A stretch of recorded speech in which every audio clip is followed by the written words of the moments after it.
നമ്മുടെ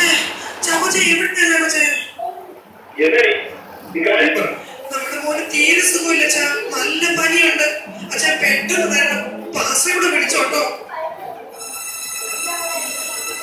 hello hello daisy അല്ലേ?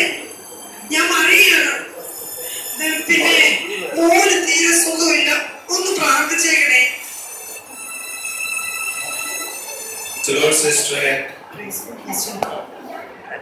ഡെന്നീസിനെ വിളിച്ചാട്ടെ, പ്രാർത്ഥിക്കാം.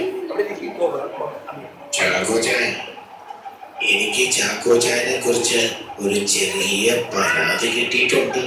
എന്താ ഭാഷ? പാഴ്സലിൽ ഇപ്പൊ പോലീസ് സ്റ്റേഷൻ തുടങ്ങിയോ? അതെ, എന്ത് പരാതിയാ കിട്ടിയത്? അല്ല, പിന്നെ ചാക്കോച്ചായ ഈ നാട്ടില് അറിയപ്പെടുന്ന ഒരു പെന്തക്കോസ്തുകാരനാണല്ലോ. ആണല്ലോ.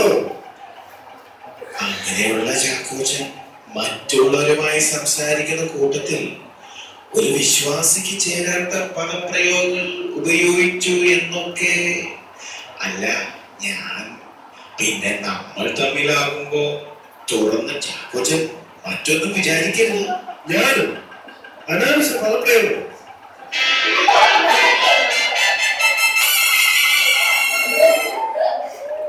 എനിക്കൊരു സ്വഭാവമില്ല.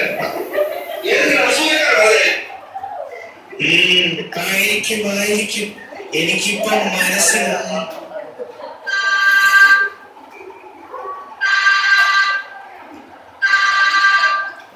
അതെ, അതെയോ?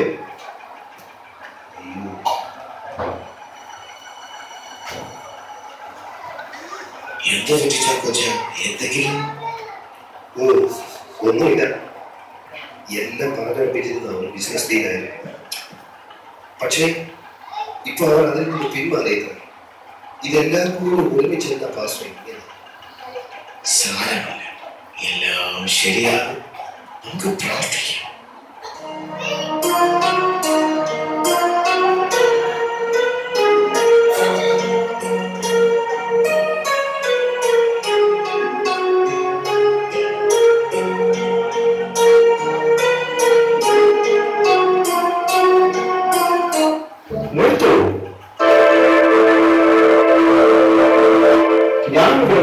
പ്രാർത്ഥിച്ചുകൊണ്ട് കാര്യമില്ല. നാം പ്രാർത്ഥിക്കുമ്പോൾ ജനീയമായ എല്ലാ ചിന്തകളെയും വെടിഞ്ഞ് നമ്മെ തന്നെ ദൈവസഭയിൽ ഒരുക്കി ശുദ്ധീകരിച്ച് ഏകാഗ്രഹത്തോടെ പ്രാർത്ഥിക്കുക. കഴിഞ്ഞ തലമുറയിൽ നമ്മുടെ പിതാക്കന്മാർ അനുഭവിച്ച ദാരിദ്ര്യത്തിൽ നിന്നും വലിയ ഉയർച്ചകൾ തന്നെ നമ്മെ മാനിച്ചു. എന്നാൽ നാം ഇന്ന് ഹൈടെക് സൗകര്യങ്ങളുടെ സുഖത്തിൽ ദൈവത്തെ മറന്നുകൊണ്ട് യഥാർത്ഥ ആത്മീയങ്ങളിൽ എത്രയോ ദൂരത്താണ്. നിങ്ങളുടെ പ്രാർത്ഥന സ്വർഗത്തിലേക്ക് പോകാതിരിക്കാൻ ഒരു കുട്ടിപ്പിശാച് ഈ ഭവനത്തിൽ കയറുന്നുണ്ട്. ആ കുട്ടിപ്പിശാചിന് സൗകര്യം കൊടുക്കുന്ന കൂട്ടുകെട്ടുകളാണ് ഈ ഭവനാന്തരീക്ഷത്തെ. എന്നിട്ട് അതിപ്പോ എവിടെ ഭാഷ? ചാക്കോച്ച, നിങ്ങളുടെ ആത്മീയ കണ്ണുകൾക്ക് അന്ധത ബാധിച്ചിരിക്കുകയാണ്. തുറക്കൂ, അത് തുറന്നു നോക്കൂ.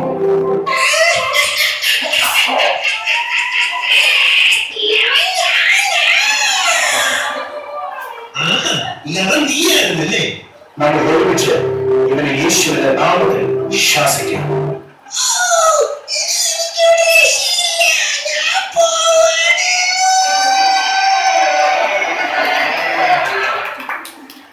ദൈവം ഈ ഭവനത്തിൽ വലിയ വിരുദ്ധം നൽകിയിരിക്കുന്നു.